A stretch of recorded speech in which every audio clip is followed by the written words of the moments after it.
Noong una, nadinig ko na panay ang miyaw ng mga kuting, kaya sinilip ko. Yun pala, nakalabas na ang isa at parang gustong sumunod ang dalawa.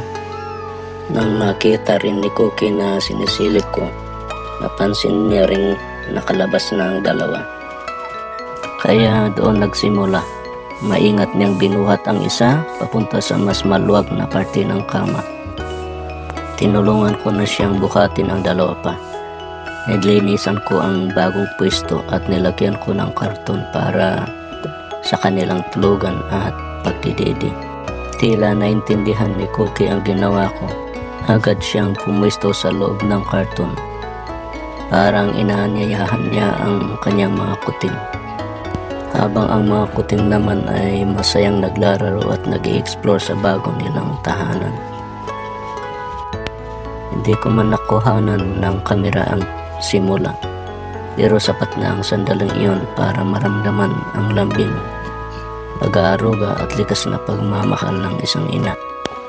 Si Cookie, isang mapagmahal na ina sa kanyang maliit na kuting.